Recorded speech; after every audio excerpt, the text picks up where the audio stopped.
तर नमस्कार विद्यार्थी मित्रांनो, स्वागत आहे तुमचं डी-टी एज्युकेशन या यूट्यूब चॅनलवरती. तर बघा विद्यार्थी मित्रांनो, बरेचसे विद्यार्थी मला कमेंट करत होते, की "सर तुम्ही मराठी व्याकरणावरती एक व्हिडिओ अपलोड करा, ज्यामध्ये संपूर्ण मराठी व्याकरणाचा अभ्यास एकाच व्हिडिओमध्ये होईल." तर फायनली विद्यार्थी मित्रांनो, तो व्हिडिओ मी तुमच्यासाठी घेऊन आलेलो आहे. ज्या व्हिडिओमध्ये तुमचं संपूर्ण मराठी व्याकरणाचा अभ्यास हा होणार आहे.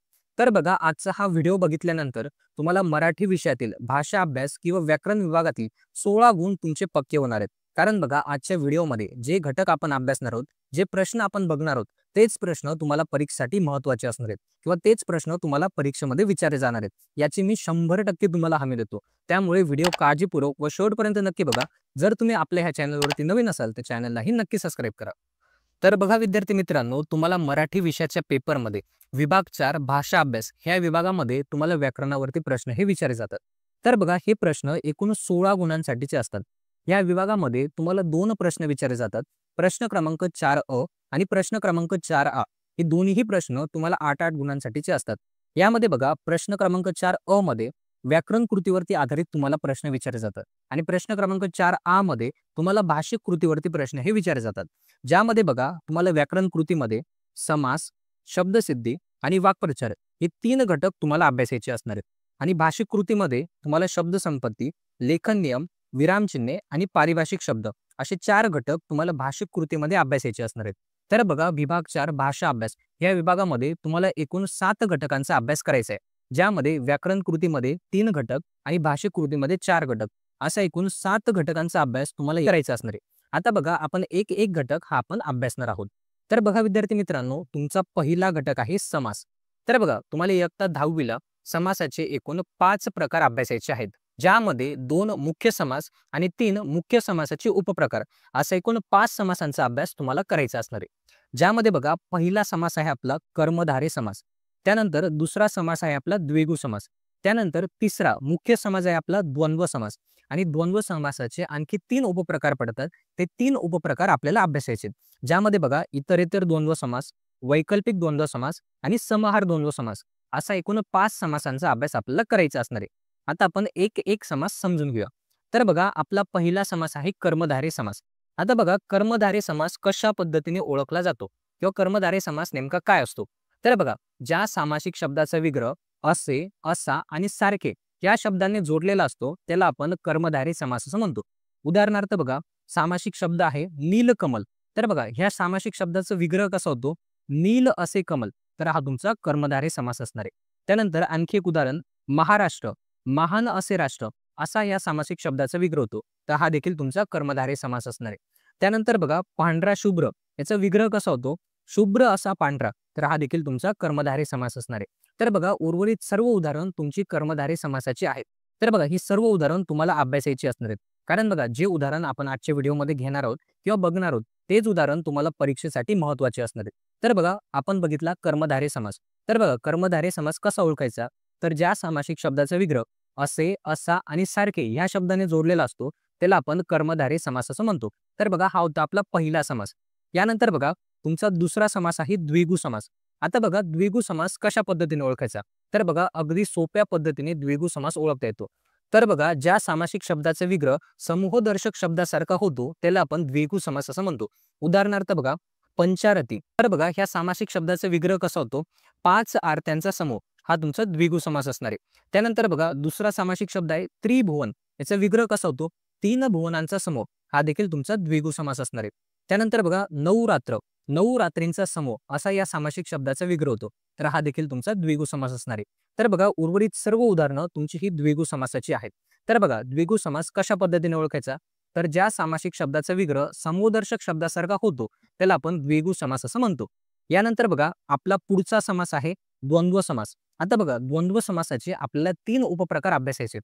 ज्यामध्ये पहिला आहे आपला इतरेतर द्वंद्व समास. आता बघा इतरेतर द्वंद्व समास कशा पद्धतीने ओळखायचा, तर बघा ज्या सामासिक शब्दाचा विग्रह आणि ह्या शब्दाने जोडलेला असतो. तर बघा ज्या सामासिक शब्दाचा विग्रह आणि ह्या शब्दाने जोडलेला असतो त्याला आपण इतरेतर द्वंद्व समास असं म्हणतो. उदाहरणार्थ बघा सामासिक शब्द आहे बहीण भाऊ. तर बघा ह्या सामासिक शब्दाचा विग्रह कसा होतो, बहीण आणि भाऊ. तर हा तुमचा इतरेतर द्वंद्व समास असणार आहे. त्यानंतर बघा दुसरा सामासिक शब्द आहे आई वडील. तर आई वडील ह्या सामासिक शब्दाचा विग्रह कसा होतो, आई आणि वडील. तर हा देखील तुमचा इतरेतर द्वंद्व समास असणार आहे. त्यानंतर बघा नाक डोळे. सुंठ साखर, कृष्णार्जुन, विट्टी दांडू, कुलूप किल्ली आणि स्त्री पुरुष हे सर्व तुमचे इतरेतर द्वंद्व समासाची उदाहरणे आहेत, ज्यांचा विग्रह आणि या शब्दाने जोडलेला असतो. तर बघा हा होता आपला द्वंद्व समासाचा पहिला उपप्रकार. यानंतर बघा द्वंद्व समासाचा दुसरा उपप्रकार आहे, त्याला आपण वैकल्पिक द्वंद्व समास असं म्हणतो. आता बघा वैकल्पिक द्वंद्व समास ओळखणं खूप इझी आहे. तर बघा ज्या सामासिक शब्दाचा विग्रह किंवा या शब्दाने जोडलेला असतो त्याला आपण वैकल्पिक द्वंद्व समास असं म्हणतो. उदाहरणार्थ बघा बरे वाईट, तर ह्या सामासिक शब्दाचा विग्रह कसा होतो, बरे किंवा वाईट, तर हा तुमचा वैकल्पिक द्वंद्व समास असणार आहे. त्यानंतर बघा सत्यासत्य, तर ह्या सामासिक शब्दाचा विग्रह कसा होतो, सत्य किंवा असत्य, हा देखील तुमचा वैकल्पिक द्वंद्व समास असणार आहे. त्यानंतर बघा 4-5, 3-4 आणि खरे खोटे हे देखील तुमचे वैकल्पिक द्वंद्व समासाची उदाहरणे आहेत.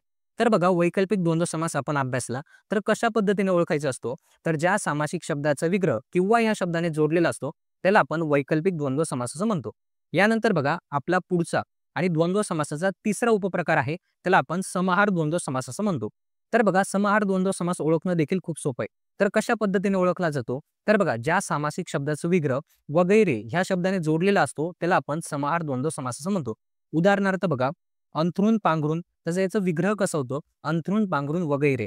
त्यानंतर बघा भाजीपाला वगैरे, गुरे वासरे वगैरे, कपडा लत्ता, अन्न पाणी, पाला पाचोळा, केर कचरा. तर बघा ही सर्व तुमची समाहार द्वंद्व समासाची उदाहरणे आहेत.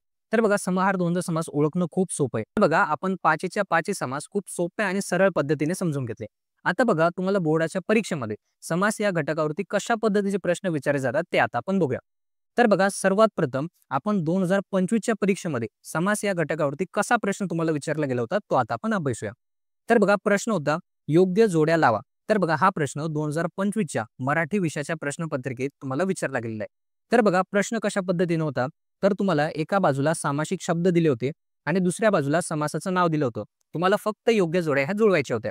तर बघा सामासिक शब्द जे आपण अभ्यासले तेच शब्द तुम्हाला परीक्षेत पाहायला मिळणार आहेत. त्यामुळे बघा जे प्रश्न किंवा जे उदाहरणं आपण अभ्यासलेले त्याच प्रश्नांचा किंवा त्याच उदाहरणांचा अभ्यास तुम्हाला बोर्डाच्या परीक्षेसाठी करायचा असणार आहे. तर बघा पहिला सामासिक शब्द होता आई वडील, त्याचा विग्रह कसा होतो, आई आणि वडील, तर हा आपला इतरेतर द्वंद्व समास असणार आहे. त्यानंतर बघा पंचवटी, 5 वाट्यांचा समूह, असा याचा विग्रह होतो. म्हणजे विग्रह कसा होतोय, समूहदर्शक शब्दासारखा, म्हणजे हा तुमचा द्विगु समास असणार आहे. त्यानंतर बघा महाराष्ट्र, महान असे राष्ट्र, असे या शब्दाने ह्या सामासिक शब्दाचा विग्रह होतोय. म्हणजे हा तुमचा कर्मधारय समास असणार आहे. त्यानंतर बघा शेवटचा होता चहा पाणी, त्याचा विग्रह कसा होतो, चहा पाणी वगैरे, तर हा तुमचा समाहार द्वंद्व समास असणार आहे.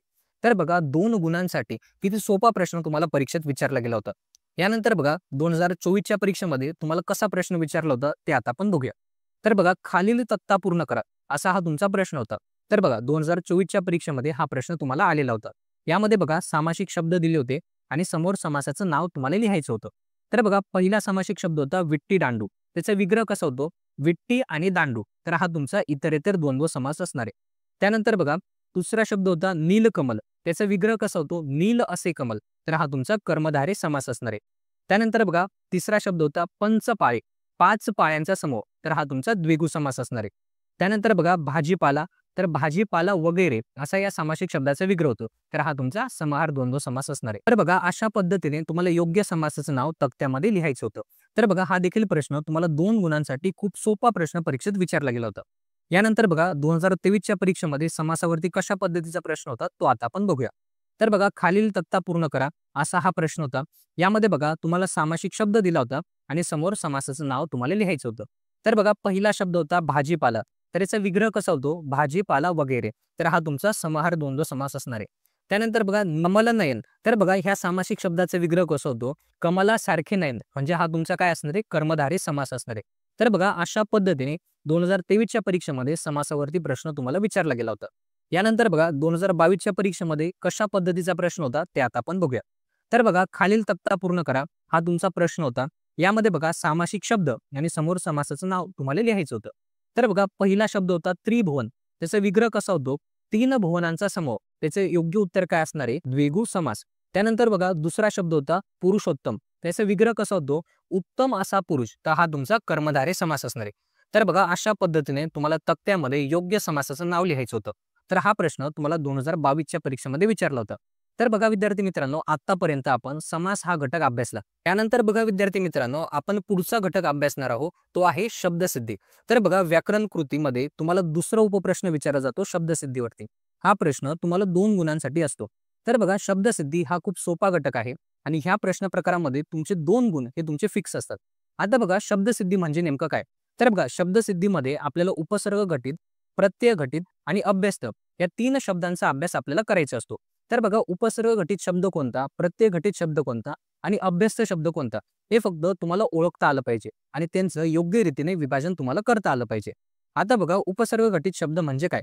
तर बघा उपसर्ग घटित शब्द आपण कशाला म्हणतो? तर ज्या शब्दाच्या पुढे उपसर्ग लागलेला असतो त्याला आपण उपसर्ग घटित शब्द असं म्हणतो. उदाहरणार्थ बघा, आपला मूळ शब्द आहे वास. वास या शब्दाला उप हा तुमचा उपसर्ग लागला तर आपला शब्द तयार होतो उपवास. म्हणजे उपवास हा शब्द तुमचा उपसर्ग घटित शब्द असणार आहे.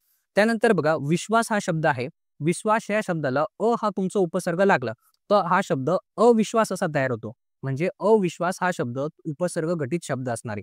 त्यानंतर बघा आमरण हा तुमचा उपसर्ग घटित शब्द आहे, ज्यामध्ये मरण ह्या मूळ शब्दाला हा तुमचा उपसर्ग लागलेला आहे. त्यानंतर बघा दर साल, यामध्ये मूळ शब्द आहे तुमचा साल आणि त्याला दर हा तुमचा उपसर्ग लागलेला आहे. म्हणजे हा देखील शब्द तुमचा उपसर्ग घटित शब्द असणार आहे. त्यानंतर बघा प्रतिदिन हा तुमचा शब्द आहे. या शब्दामध्ये दिन हा तुमचा मूळ शब्द आहे आणि त्याला प्रति हा तुमचा उपसर्ग लागलेला आहे. म्हणजे हा देखील तुमचा उपसर्ग घटित शब्द असणार आहे. त्यानंतर बघा गैरसमज हा देखील तुमचा उपसर्ग घटित शब्द आहे. तर बघा उपसर्ग घटित शब्द कशा पद्धतीने ओळखायचा? तर ज्या शब्दाला उपसर्ग लागलेला असतो त्याला आपण उपसर्ग घटित शब्द असं म्हणतो. यानंतर बघा प्रत्यय घटित शब्द म्हणजे काय? तर बघा ज्या शब्दाच्या शेवटी प्रत्यय लागलेला असतो त्याला आपण प्रत्यय घटित शब्द असं म्हणतो. उदाहरणार्थ बघा, आपला मूळ शब्द आहे गुलाम. तर बघा गुलाम ह्या शब्दाला गिरी हा प्रत्यय लावला तर आपला शब्द तयार होतो गुलामगिरी. म्हणजे गुलामगिरी हा तुमचा प्रत्यय घटित शब्द असणार आहे. त्यानंतर बघा मत हा तुमचा मूळ शब्द आहे. मत ह्या शब्दाला दान हा प्रत्यय लावला तर तुमचा शब्द तयार होतो मतदान. म्हणजे हा देखील शब्द तुमचा प्रत्यय घटित शब्द असणार आहे. त्यानंतर बघा माननीय. तर बघा ह्या शब्दामध्ये मान हा तुमचा मूळ शब्द आहे आणि याला अनिय असा प्रत्यय लावला तर माननीय असा शब्द तयार होतो. म्हणजे हा देखील शब्द तुमचा प्रत्यय घटित शब्द असणार आहे. थोडक्यात सांगायचं झालं तर प्रत्यय घटित शब्द कशा पद्धतीने ओळखायचा? तर ज्या शब्दाला प्रत्यय लागलेला असतो त्याला आपण प्रत्यय घटित शब्द असं म्हणतो. तर बघा अशा पद्धतीने तुम्हाला प्रत्यय घटित शब्द ओळखायचे असतात. त्यानंतर बघा आपल्याला अभ्यस्त शब्द म्हणजे काय? तर बघा अभ्यस्त शब्द ओळखणं खूप सोपं आहे. यामध्ये फक्त तुम्हाला उदाहरण लक्षात ठेवायचे ज्याच्यावरतून तुम्ही अभ्यस्त शब्द इझिली ओळखू शकतात. तर बघा उदाहरणं कसे असतात? तर बघा धंदा बिंदा, काम बिंग, शेजारी पाजारी, मागोमाग, कडकड, झटपट, पटपट, गल्लोगल्ली असे जे शब्द असतात त्यांना आपण अभ्यस्त शब्द असं म्हणतो. नंतर बघा शब्दसिद्धीसाठी काही उदाहरणं आहेत. तर बघा ही उदाहरणं तुम्हाला बोर्डाच्या दृष्टिकोनातून महत्त्वाची असणार आहेत. ही उदाहरणं तुम्हाला परीक्षेमध्ये विचारले जाऊ शकतात. त्यामुळे ही उदाहरणं तुम्हाला 1 ते 2 वेळा वाचायची असणार आहेत आणि समजून घ्यायची असणार आहेत.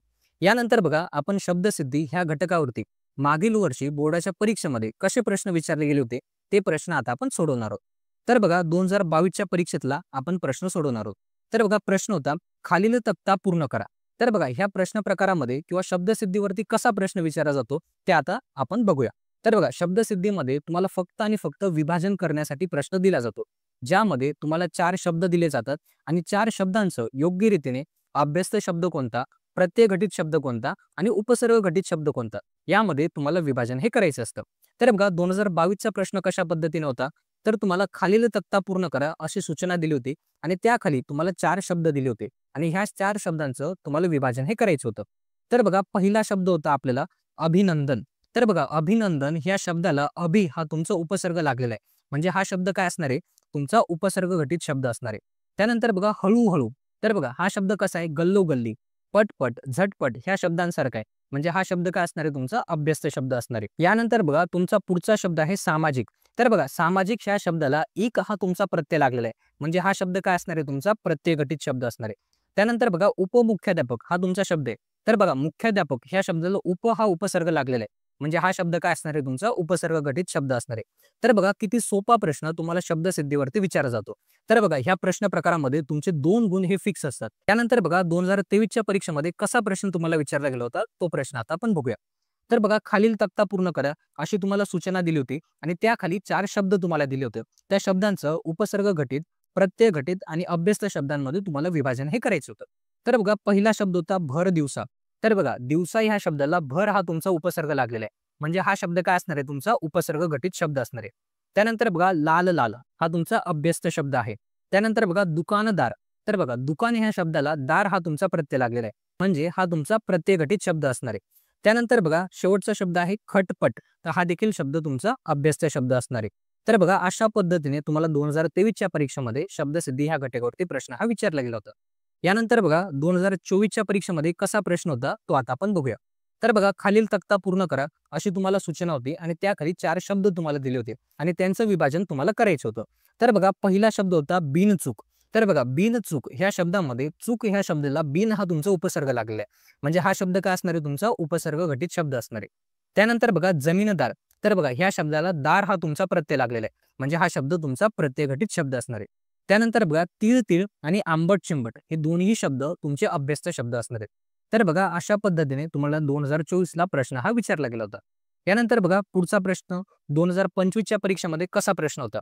तर बघा ह्या प्रश्नामध्ये देखील तुम्हाला खालील तक्ता पूर्ण करा अशी सूचना तुम्हाला दिली होती आणि त्याखाली तुम्हाला 4 शब्द दिले होते.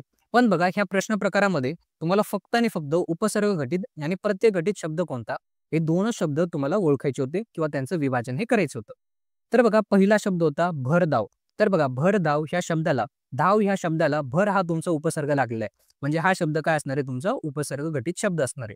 त्यानंतर बघा लाजाळू. तर बघा लाज ह्या शब्दाला लू हा प्रत्यय लागलेला आहे, म्हणजे हा तुमचा प्रत्यय घटित शब्द असणार आहे. त्यानंतर बघा पुढचा शब्द होता गुरुत्व. तर बघा गुरुत्व ह्या शब्दाला त्व हा तुमचा प्रत्यय लागलेला आहे, म्हणजे हा तुमचा प्रत्यय घटित शब्द असणार आहे. त्यानंतर बघा ना उमेद. तर बघा उमेद ह्या शब्दाला ना हा तुमचा उपसर्ग लागलेला आहे, म्हणजे हा शब्द काय असणार आहे, तुमचा उपसर्ग घटित शब्द असणार आहे. तर बघा हा प्रश्न तुम्हाला 2025च्या परीक्षेमध्ये विचारला होता. तर बघा आता आपण शब्दसिद्धी हा घटक अभ्यासला. नंतर बघा तुमचा पुढचा घटक असणार आहे वाक्प्रचार. तर बघा वाक्प्रचार खूप सोपे असतात, तुम्हाला पुस्तकाच्या बाहेरचे वाक्प्रचार परीक्षेत विचारले जात नाही. तर बघा व्याकरण कृतीमध्ये तुमचा तिसरा उपप्रश्न असतो वाक्प्रचारावरती. तर बघा हा प्रश्न तुम्हाला 4 गुणांसाठी असतो. तर बघा हा प्रश्न नेमका कशा पद्धतीने असतो. तर बघा या प्रश्न प्रकारामध्ये तुम्हाला 4 वाक्प्रचार दिले जातात. 4 पैकी कुठल्या तरी 2 वाक्प्रचारांचा मराठीमध्ये अर्थ सांगून त्यांचा तुम्हाला वाक्यात उपयोग हा करायचा असतो. आता बघा तुम्हाला इयत्ता 10वी साठी मराठी विषयात कोणते वाक्प्रचार आहेत ते आता आपण बघूया. तर बघा मी तुम्हाला व्हिडिओमध्ये महत्त्वाचे वाक्प्रचार देणार आहे. हेच वाक्प्रचार तुम्हाला बोर्डाच्या दृष्टिकोनातून महत्त्वाचे असणार आहे. तर बघा पहिला वाक्प्रचार आहे कान देऊन ऐकणे. याचा अर्थ काय होतो, लक्षपूर्वक ऐकणे. त्यानंतर दुसरा वाक्प्रचार आहे कसब दाखवणे, म्हणजे कौशल्य दाखवणे. त्यानंतर आनंद गगनात न मावणे, म्हणजे खूप आनंद होणे. त्यानंतर बघा चौथा वाक्प्रचार आहे तगादा लावणे, म्हणजे अंदाज लावणे. त्यानंतर बघा पुढचा वाक्प्रचार आहे कंठस्नान घालणे, म्हणजे ठार मारणे. त्यानंतर 6वा वाक्प्रचार आहे हुकूमत गाजवणे, म्हणजेच वर्चस्व गाजवणे. त्यानंतर 7वा वाक्प्रचार आहे व्यतीत होणे, म्हणजे दुःखी होणे. त्यानंतर 8वा वाक्प्रचार आहे डोळे निवणे, म्हणजे समाधान वाटणे. त्यानंतर 9वा वाक्प्रचार आहे विसंगत करणे, म्हणजे वेगळे करणे. त्याच्यानंतर 10वा वाक्प्रचार आहे पाय धरणे, म्हणजे याचना करणे. 11वा वाक्प्रचार आहे मातीमोल करणे, म्हणजे संपूर्ण नाश करणे. तर बघा हे काही वाक्प्रचार आहेत जे तुम्हाला बोर्डाच्या दृष्टिकोनातून महत्त्वाचे असणार आहेत. यानंतर बघा तुम्हाला बोर्डाच्या परीक्षेमध्ये मागील वर्षी कसे प्रश्न विचारले गेले होते ते प्रश्न आता आपण सोडूया. तर बघा 2022च्या परीक्षेमध्ये तुम्हाला खालीलपैकी कोणत्याही 2 वाक्प्रचारांचा अर्थ सांगून वाक्यात उपयोग करा असा तुम्हाला प्रश्न दिला होता. ज्यामध्ये बघा कानोसा घेणे, आनंद गगनात न मावणे, कंठस्नान घालणे आणि पित्त खवणे असे तुम्हाला वाक्प्रचार दिले होते. या 4 पैकी कुठल्याही 2 वाक्प्रचारांचा अर्थ सांगून त्यांचा तुम्हाला वाक्यात उपयोग हा करायचा होता. तर बघा हे सर्व प्रश्न मी सोडवलेले आहेत. हे प्रश्न तुम्ही अभ्यासासाठी वाचू शकतात. त्यानंतर बघा 2023च्या परीक्षेमध्ये कोणते वाक्प्रचार होते. तर बघा कान देऊन ऐकणे, कसब दाखवणे, आनंद गगनात न मावणे आणि तगादा लावणे हे 4 वाक्प्रचार दिलेले होते.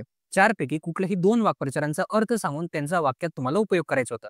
यानंतर बघा 2024च्या परीक्षेमध्ये तुम्हाला कंठस्नान घालणे, हुकूमत गाजवणे, व्यतीत होणे आणि आनंद गगनात न मावणे हे 4 वाक्प्रचार तुम्हाला दिलेले होते. यानंतर बघा 2025च्या परीक्षेमध्ये तर बघा 2025च्या परीक्षेमध्ये निष्कासित करणे, मुग्ध होणे, पित्त खवळणे आणि अचंबित होणे असे वाक्प्रचार तुम्हाला दिलेले होते. तर बघा दरवर्षी बोर्डाच्या परीक्षेमध्ये वाक्प्रचारावरती 4 गुणांचे प्रश्न हे विचारले जातात आणि अगदी सोपा हा प्रश्न असतो. यामध्ये फक्त तुम्हाला वाक्प्रचाराचा अर्थ सांगून त्याचा वाक्यात उपयोग हा करायचा असतो. तर बघा काही आपण महत्त्वाचे वाक्प्रचार बघितले जे तुम्हाला बोर्डाच्या दृष्टिकोनातून महत्त्वाचे असणार आहेत. तर बघा हा होता आपला तिसरा घटक वाक्प्रचार. तर बघा विद्यार्थी मित्रांनो आतापर्यंत आपण व्याकरण कृतीतले 3 घटक आपण अभ्यासले. यानंतर बघा आपली पुढची कृती आहे भाषिक कृती. यामध्ये तुम्हाला 4 घटकांचा अभ्यास हा करायचा असतो. ज्यामध्ये तुमचा पहिला घटक आहे शब्दसंपत्ती. आता बघा शब्द संपत्ती म्हणजे काय? तर बघा शब्द संपत्ती हा तुमचा 4 गुणांचा प्रश्न असतो. म्हणजेच बघा शब्द संपत्तीमध्ये तुम्हाला 4 प्रश्न एक एक गुणासाठी विचारले जातात. यामध्ये बघा तुम्हाला समानार्थी शब्द, विरुद्धार्थी शब्द, शब्द समूहाबद्दल एक शब्द, वचन बदला किंवा वचन ओळखा आणि शेवटचा प्रश्न तुम्हाला विचारला जाऊ शकतो. तो असतो दिलेल्या अक्षरांपासून अर्थपूर्ण शब्द तयार करा. तर बघा हे 5 प्रश्न असतात तुम्हाला शब्द संपत्तीमध्ये. या 5 पैकी कुठलेही 4 प्रश्न तुम्हाला परीक्षेत विचारले जातात. आता बघा शब्द संपत्तीचा अभ्यास करताना काय करायचंय? तुम्हाला तुमच्या पुस्तकातले समानार्थी शब्द कोणते, विरुद्धार्थी शब्द कोणते, शब्द समूहाबद्दल एक शब्द कोणता, त्यानंतर वचन बदला किंवा वचन ओळखासाठी महत्त्वाचे प्रश्न कोणते, त्या प्रश्नांचा अभ्यास तुम्हाला करायचा असणार आहे. आता बघा शब्द संपत्तीवरती तुम्हाला परीक्षेमध्ये कशा पद्धतीचे प्रश्न विचारले जातात ते आता आपण बघूया. तर बघा मागील वर्षी 2022च्या परीक्षेमध्ये कसे प्रश्न होते, 2023च्या परीक्षेमध्ये कसे प्रश्न होते, यांच्या स्वरूपाने आपण शब्द संपत्ती हा घटक अभ्यासणार आहोत. तर बघा शब्द संपत्ती हा तुमचा 4 गुणांचा प्रश्न असतो. यामध्ये 4 उपप्रश्न विचारले जातात प्रत्येकी एक एक गुणासाठी. तर बघा 2022च्या परीक्षेमध्ये कसा प्रश्न तुम्हाला विचारला गेला होता ते आता आपण बघूया. तर बघा पहिला प्रश्न होता तुम्हाला खालील शब्द समूहासाठी एक शब्द लिहा, ज्यामध्ये बघा दुसऱ्यावर अवलंबून असलेला त्याला आपण परावलंबी असं म्हणतो. त्यानंतर दररोज प्रसिद्ध होणारे त्याला आपण दैनिक असं म्हणतो. तर बघा हा प्रश्न होता तुम्हाला एक गुणासाठी. तर बघा किती सोपा प्रश्न तुम्हाला विचारला गेला होता. त्यानंतर बघा दुसरा प्रश्न होता तुम्हाला खालील शब्दांना समानार्थी शब्द लिहा. तर बघा खूप सोपे समानार्थी शब्द तुम्हाला परीक्षेत विचारले जातात. तर बघा पहिला शब्द होता पृथ्वी. तर बघा पृथ्वीला आपण धरती, माता, धरिणी असे समानार्थी शब्द आपण लिहू शकतो. त्यानंतर बघा नभ, नभ म्हणजेच आकाश, गगन. तर बघा असे समानार्थी शब्द तुम्हाला लिहायचे होते. तर बघा हा देखील प्रश्न तुम्हाला एक गुणासाठी होता. यानंतर बघा तिसरा उपप्रश्न होता खालील शब्दांचे विरुद्धार्थी शब्द लिहा, ज्यामध्ये बघा पहिला शब्द होता तुम्हाला सुरुवात. तर बघा सुरुवात ह्या शब्दाचा विरुद्धार्थी शब्द कोणता? तर शेवट. त्यानंतर बघा सोय, सोय ह्या शब्दाला आपण गैरसोय असा विरुद्धार्थी शब्द लिहू शकतो. तर बघा हा देखील प्रश्न होता तुम्हाला एक गुणासाठी. यानंतर बघा 2022च्या परीक्षेमध्ये शब्द संपत्तीमध्ये तुम्हाला चौथा उपप्रश्न होता. हा होता तुम्हाला खालील शब्दातील अक्षरांचा वापर करून 2 अर्थपूर्ण शब्द तयार करा, ज्यामध्ये तुम्हाला शब्द दिला होता राखणदार. तर बघा राखणदार शब्दातील अक्षरांचा वापर करून आपल्याला नवीन अर्थपूर्ण शब्द तयार करायचे होते, ज्यामध्ये बघा राखण, दार, रण आणि राख असे शब्द तुम्ही तयार करू शकता. तर बघा अशा पद्धतीने तुम्हाला 4 गुणांसाठी शब्द संपत्तीवरती 2022च्या परीक्षेमध्ये प्रश्न हा विचारला गेला होता. यानंतर बघा 2023च्या परीक्षेमध्ये कशा पद्धतीचा प्रश्न होता तो आता आपण बघूया. तर बघा शब्द संपत्ती 2023 हा प्रश्न तुम्हाला 4 गुणांसाठी असतो. यामध्ये बघा पहिला प्रश्न होता समानार्थी शब्द लिहा, ज्यामध्ये बघा डोळा या शब्दाला तुम्हाला समानार्थी शब्द लिहायचा होता, ज्याला आपण नयन असं लिहू शकतो. त्यानंतर बघा वृक्ष, वृक्ष या शब्दाला झाड असा समानार्थी शब्द आपण लिहू शकतो. त्यानंतर बघा शब्द संपत्तीमध्ये दुसरा प्रश्न होता खालील शब्दांचे विरुद्धार्थी शब्द लिहा, ज्यामध्ये बघा वास्तव. तर बघा वास्तव या शब्दाला आपण काल्पनिक असा विरुद्धार्थी शब्द लिहू शकतो. त्यानंतर बघा सोय. तर बघा हा शब्द 2022 आणि 2023च्या परीक्षेमध्ये रिपीट झालेला आहे. तर बघा सोय ह्या शब्दाला आपण गैरसोय असा विरुद्धार्थी शब्द हा लिहू शकतो. त्यानंतर बघा शब्द संपत्तीमध्ये तिसरा प्रश्न होता तुम्हाला वचन ओळखामध्ये. आता बघा बरेचसे विद्यार्थी हा प्रश्न नीट वाचत नाही. त्या ठिकाणी वचन ओळखा असा प्रश्न असतो, त्या ठिकाणी वचन बदला असा प्रश्न सोडवतात आणि ज्या ठिकाणी वचन बदला असा प्रश्न असतो त्या ठिकाणी वचन ओळखा हा प्रश्न सोडवतात. तर बघा प्रश्न तुम्हाला नीट वाचायचा असणार आहे. तुम्हाला वचन बदला दिलेला आहे की वचन ओळखा दिलेले आहे, दोन्ही प्रश्न वेगवेगळे आहेत. तर बघा हा प्रश्न होता तुम्हाला वचन ओळखण्यासाठी, म्हणजे दिलेला शब्द हा एक वचनात आहे किंवा अनेक वचनात आहे हे तुम्हाला ओळखायचं होतं. तर बघा पहिला शब्द होता तुम्हाला वह्या. तर बघा एक वही असते आणि अनेक वह्या असतात, म्हणजे हा शब्द तुमचा अनेक वचनामध्ये होता. त्यानंतर बघा मुलगा. तर बघा मुलगा हा शब्द तुमचा एक वचनामध्ये आहे. यानंतर बघा 2023च्या परीक्षेमध्ये तुम्हाला शब्द संपत्तीवरती चौथा प्रश्न होता. यामध्ये खालील अक्षरांचा वापर करून 2 अर्थपूर्ण शब्द तयार करा. तर बघा शब्द होता तुम्हाला विचारसरणी. तर बघा ह्या शब्दातील अक्षरांचा वापर करून आपल्याला फक्त आणि फक्त 2च अर्थपूर्ण शब्द तयार करायचे होते आणि तुम्हाला ह्या प्रश्नासाठी 1 गुण हा दिला जातो. तर बघा किती सोपा प्रश्न आहे. तर बघा यामध्ये आपण लिहू शकतो चार, विचार, सर आणि रस असे शब्द आपण तयार करू शकतो. तर बघा हे होते तुमचे 2023च्या परीक्षेमध्ये शब्द संपत्ती ह्या घटकावरती आलेले प्रश्न. यानंतर बघा 2024चे प्रश्न आहेत. तर बघा हे प्रश्न तुम्ही अभ्यासासाठी अभ्यासू शकतात. यानंतर बघा 2025च्या परीक्षेमध्ये देखील तुम्हाला शब्द संपत्तीवरती खूप सोपे प्रश्न हे विचारले गेले होते. हे देखील प्रश्न तुम्ही अभ्यासासाठी अभ्यासू शकतात. यानंतर बघा चौथा प्रश्न देखील यामध्ये अक्षरांपासून 2 अर्थपूर्ण शब्द तयार करा असाच प्रश्न तुम्हाला विचारला गेला होता. तर बघा आतापर्यंत आपण शब्द संपत्ती हा घटक समजून घेतला, त्यामध्ये कोणते प्रश्न तुम्हाला विचारले जातात ते देखील आपण अभ्यासलं. त्याचबरोबर मागील 4 वर्षांमध्ये बोर्डाच्या परीक्षेमध्ये जे प्रश्न तुम्हाला विचारलेले होते ते प्रश्न देखील आपण आतापर्यंत अभ्यासले. तर बघा विद्यार्थी मित्रांनो, आपण शब्द संपत्ती हा घटक आपण अभ्यासला.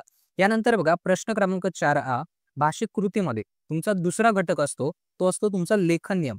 तर बघा हा प्रश्न तुम्हाला 2 गुणांसाठी परीक्षेमध्ये विचारला जातो. आता बघा लेखन नियम म्हणजे काय?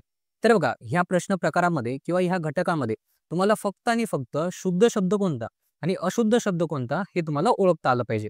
तर बघा परीक्षेत कशा पद्धतीचे प्रश्न असतात ते आता आपण बघूया. तर बघा परीक्षेमध्ये तुम्हाला अचूक शब्द ओळखा असा एक प्रश्न प्रकार विचारला जातो किंवा दुसरा प्रश्न प्रकार आहे खालील वाक्यातील लेखन नियमानुसार चुकीचे शब्द ओळखून दुरुस्त करा. हा तुमचा दुसरा प्रश्न प्रकार आहे. एक तर तुम्हाला अचूक शब्द ओळखा असा प्रश्न विचारला जाईल किंवा असा प्रश्न तुम्हाला विचारला जाऊ शकतो. तर बघा अगदी सोपा हा प्रश्न असतो. यामध्ये फक्त आणि फक्त तुम्हाला शुद्ध शब्द कोणता आणि अशुद्ध शब्द कोणता हे तुम्हाला ओळखता आलं पाहिजे. तर बघा ह्या घटकाचा अभ्यास करताना आपण डायरेक्ट मागील वर्षी बोर्डाच्या परीक्षेमध्ये जे प्रश्न तुम्हाला विचारले गेले होते ते प्रश्न आपण सोडवणार आहोत. तर बघा सगळ्यात प्रथम आपण 2022च्या परीक्षेमध्ये आलेला प्रश्न सोडवणार आहे. तर बघा 2022ला तुम्हाला चूक शब्द ओळखा असा हा तुमचा प्रश्न होता. तर बघा ह्या प्रश्न प्रकारामध्ये तुम्हाला 6 उपप्रश्न दिले होते. 6 पैकी 4 उपप्रश्न तुम्हाला सोडवायचे होते. तर बघा तुम्हाला पहिला गट होता दुर्मिळ शब्दाचा. यामध्ये दुर्मिळ हा शब्द योग्य रीतीने कुठं लिहिलेला आहे ते तुम्हाला शोधायचं होतं. तर बघा दुर्मिळ हा शब्द अशा पद्धतीने लिहिला जातो. त्यानंतर बघा दुसरा शब्द होता तुमचा पिढी.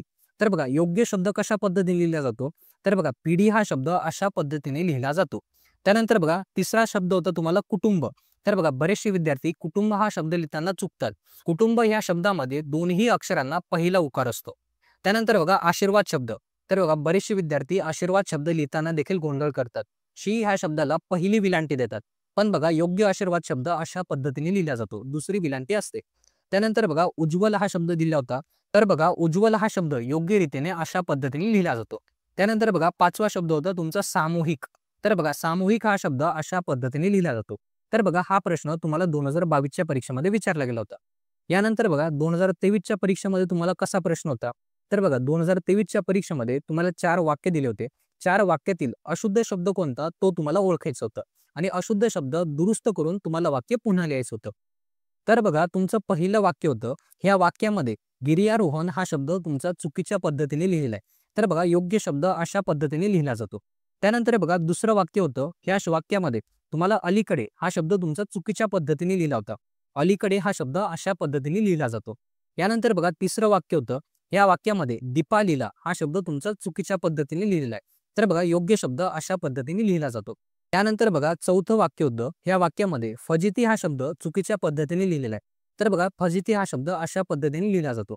तर बघा हा प्रश्न होता तुमचा 2023च्या परीक्षेमध्ये. या प्रश्न प्रकारामध्ये तुम्हाला 4 वाक्य दिले होते. 4 वाक्यातील अशुद्ध शब्द ओळखून ते वाक्य पुन्हा लिहायचं होतं. अशुद्ध शब्द दुरुस्त करायचा होता. तर बघा हा प्रश्न 2023च्या परीक्षेमध्ये होता.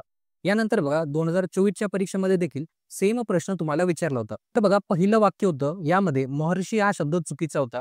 त्यानंतर बघा दुसरं वाक्य होतं यामध्ये दिशा हा शब्द तुमचा चुकीचा होता. त्यानंतर बघा तिसरं वाक्य होतं यामध्ये भूमी हा शब्द चुकीच्या पद्धतीने लिहिला होता. त्यानंतर चौथं वाक्य होतं यामध्ये दुपारी हा शब्द चुकीच्या पद्धतीने लिहिला होता. तर बघा हा प्रश्न 2024च्या परीक्षेमध्ये आला होता. यानंतर बघा 2025च्या परीक्षेमध्ये तुम्हाला अचूक शब्द ओळखा असा हा तुमचा प्रश्न होता. तर बघा यामध्ये निर्मिती हा शब्द दिला होता. सुशिक्षित हा शब्द होता. ऐतिहासिक आणि परिस्थिती हे 4 शब्द तुम्हाला दिले होते. तर बघा हे 4 शब्द योग्य रीतीने अशा पद्धतीने लिहिले जातात. तर बघा आपण लेखन नियम हा घटक आपण अभ्यासला, ज्यामध्ये तुम्हाला प्रश्न कशा पद्धतीने विचारले जातात ते आपण बघितलं आणि त्यानंतर तुम्हाला मागील वर्षी बोर्डाच्या परीक्षेमध्ये कसे प्रश्न विचारले होते ते देखील आपण अभ्यासलं. तर बघा आपण भाषिक कृतीमध्ये आतापर्यंत शब्द संपत्ती आणि लेखन नियम हे 2 घटक आपण अभ्यासले. यानंतर बघा तिसरा घटक असतो तुम्हाला विरामचिन्ह. तर बघा हा प्रश्न अगदी सोपा असतो. यामध्ये फक्त आणि फक्त तुम्हाला विरामचिन्हांचं योग्य नावही लिहायचं असतं. तर बघा हा प्रश्न तुमचा 1 गुणासाठी असतो. तर बघा ह्या प्रश्नाचा अभ्यास करताना तुम्हाला काही महत्त्वाचे विरामचिन्ह आहेत ज्यांचं तुम्हाला नाव माहिती पाहिजे. तर बघा पहिलं विरामचिन्ह आहे याला आपण पूर्ण विराम असं म्हणतो. त्यानंतर दुसरं विरामचिन्ह आहे याला स्वल्प विराम असं म्हणतो. त्यानंतर बघा तिसरं विरामचिन्ह आहे याला आपण अर्धविराम असं म्हणतो. त्यानंतर चौथं विरामचिन्ह आहे याला आपण अपूर्ण विराम असं म्हणतो. त्यानंतर बघा 5वं विरामचिन्ह प्रत्येक विद्यार्थ्याला माहिती आहे, याला आपण प्रश्नचिन्ह असं म्हणतो. त्यानंतर 6वं विरामचिन्ह आहे त्याला आपण उद्गारवाचक चिन्ह असं म्हणतो. त्यानंतर बघा 7वं विरामचिन्ह आहे त्याला आपण दुहेरी अवतरण चिन्ह असं म्हणतो. त्यानंतर बघा 8वं विरामचिन्ह आहे, त्याला आपण एकेरी अवतरण चिन्ह असं म्हणतो. तर बघा हे काही महत्त्वाची विरामचिन्ह आहेत, जे तुम्हाला परीक्षेमध्ये विचारले जातात. यानंतर बघा तुम्हाला विरामचिन्हावरती परीक्षेमध्ये कशा पद्धतीचे प्रश्न विचारले जातात ते आता आपण बघूया. तर बघा मागील वर्षीमध्ये जे प्रश्न आले होते ते आता आपण सोडवणार आहोत. तर बघा सर्वात प्रथम 2022च्या परीक्षेमध्ये तर बघा तुम्हाला खालील विरामचिन्हे ओळखा असा हा प्रश्न होता. त्यामध्ये पहिलं चिन्ह तुम्हाला स्वल्पविराम दिलं होतं आणि दुसरं चिन्ह होतं दुहेरी अवतरण चिन्ह. तर बघा किती सोपा प्रश्न तुम्हाला 1 गुणासाठी दिलेला होता. यानंतर बघा 2023च्या परीक्षेमध्ये खालील वाक्यात योग्य विरामचिन्हे घालून वाक्य पुन्हा लिहा असा हा तुमचा प्रश्न होता. तर बघा वाक्य काय होतं, मी एवढं सगळं सांगितलं कारण मी तुम्हाला खूप जवळून पाहिलं आहे. तर बघा ह्या वाक्यामध्ये तुम्हाला स्वल्पविराम दिलेला नाही. 2 वाक्य जोडताना तुम्हाला स्वल्पविराम द्यायचा असतो. तर बघा हे वाक्यामध्ये तुम्हाला फक्त आणि फक्त जिथं पूर्णविराम दिलेला आहे त्या ठिकाणी तुम्हाला स्वल्पविराम हा ऍड करायचा होता. तर बघा मी एवढं सगळं सांगितलं कारण त्यानंतर स्वल्पविराम मी तुम्हाला खूप जवळून पाहिलं आहे. तर बघा अशा पद्धतीचा हा प्रश्न होता. यानंतर बघा 2024च्या परीक्षेमध्ये तुम्हाला विरामचिन्ह ओळखायचं होतं. तर यामध्ये पहिलं चिन्ह होतं तुमचं स्वल्पविराम आणि दुसरं चिन्ह होतं दुहेरी अवतरण चिन्ह. तर बघा हा सेम प्रश्न तुम्हाला 2022च्या परीक्षेमध्ये देखील विचारला गेला होता. यानंतर बघा 2025च्या परीक्षेमध्ये तुम्हाला खालील विरामचिन्ह ओळखा असा हा प्रश्न होता. यामध्ये तुम्हाला एकच विरामचिन्ह दिलं होतं, जे होतं तुमचं प्रश्नचिन्ह. तर बघा 1 गुणासाठी किती सोपा प्रश्न 25च्या परीक्षेमध्ये विचारला होता. तर बघा आता आपण विरामचिन्ह हा घटक अभ्यासला. त्यानंतर बघा भाषिक कृतीमधला शेवटचा घटक म्हणजे पारिभाषिक शब्द. तर बघा अगदी सोपा हा प्रश्न असतो आणि ह्या प्रश्न प्रकारामध्ये देखील तुमचे 1 गुण हा तुमचा हक्काचा असतो. आता बघा पारिभाषिक शब्द म्हणजे काय? तर बघा ह्या प्रश्न प्रकारामध्ये तुम्हाला इंग्लिशमध्ये काही शब्द दिले जातात, त्यांचं तुम्हाला मराठीमध्ये भाषांतर हे करायचं असतं. आता बघा तुम्हाला काही महत्त्वाचे पारिभाषिक शब्द आहेत, जे तुम्हाला वारंवार बोर्डाच्या परीक्षेमध्ये विचारले जातात. तर बघा ते पारिभाषिक शब्द मी तुम्हाला दिलेले आहेत. हे पारिभाषिक शब्द तुम्हाला 1 ते 2 वेळा वाचून ठेवायचे. पण बघा तुमच्या पाठ्यपुस्तकाच्या पाठीमागे देखील काही पारिभाषिक शब्द दिलेले. ते देखील पारिभाषिक शब्द तुम्हाला महत्त्वाचे असणार आहेत. तर बघा बोर्डाचा अभ्यास करताना आणि पारिभाषिक हा घटक अभ्यासताना तुम्हाला हे पारिभाषिक शब्द आणि तुमच्या पाठ्यपुस्तकाच्या मागे जे पारिभाषिक शब्द दिलेले त्यांचा तुम्हाला अभ्यास करायचा असणार आहे. आता बघा मागील वर्षांमध्ये तुम्हाला परीक्षेमध्ये कसे प्रश्न विचारले गेले होते आणि कोणते शब्द विचारले गेले होते ते आता आपण बघूया. तर बघा 2022च्या परीक्षेमध्ये तुम्हाला खालील शब्दांना प्रचलित मराठी भाषेतील शब्द लिहा असा हा तुमचा प्रश्न होता. यामध्ये बघा पहिला शब्द होता तुम्हाला युनिट, ज्याला आपण एकक असं म्हणतो. त्यानंतर दुसरा शब्द होता ऍक्शन, त्याला आपण कृती असं म्हणतो. तर बघा 1 गुणासाठी किती सोपा प्रश्न तुम्हाला विचारला गेला होता. यानंतर बघा 2023च्या परीक्षेमध्ये तर बघा पहिला शब्द होता तुम्हाला वर्कशॉप, त्याला आपण कार्यशाळा असं म्हणतो आणि दुसरा शब्द होता एक्सचेंज, त्याला आपण बदलणे असं म्हणतो. तर बघा किती सोपा प्रश्न 2023च्या परीक्षेमध्ये होता. यानंतर बघा 2024च्या परीक्षेमध्ये तर बघा पहिला शब्द होता तुम्हाला टॅक्स, त्याला आपण कर असं म्हणतो आणि दुसरा शब्द होता एक्झिबिशन, प्रदर्शन असं म्हणतो. तर बघा हा देखील प्रश्न तुमचा 1 गुणासाठीचा होता.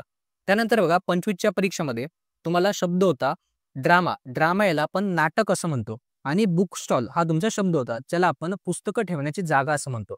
तर बघा हा देखील प्रश्न तुम्हाला 1 गुणासाठी होता. तर बघा पारिभाषिक शब्दांमध्ये तुम्हाला फक्त आणि फक्त जे शब्द मी तुम्हाला दिले त्या शब्दांचा अभ्यास आणि तुमच्या पाठ्यपुस्तकाच्या मागे जे शब्द दिलेले ते तुम्हाला 1 ते 2 वेळा वाचायचे असणार आहेत. अशा पद्धतीने तुम्ही पारिभाषिक शब्दांचा अभ्यास करू शकतात. तर बघा विद्यार्थी मित्रांनो, हा होता आपला आजचा व्हिडिओ. आजच्या व्हिडिओमध्ये आपण संपूर्ण मराठी व्याकरण अगदी सरळ आणि सोप्या पद्धतीने अभ्यासले. जर तुम्हाला आजचा हा व्हिडिओ आवडला असेल तर व्हिडिओला नक्की लाईक करा. जर तुम्ही आपल्या ह्या चॅनलवरती नवीन असाल तर चॅनललाही नक्की सबस्क्राईब करा.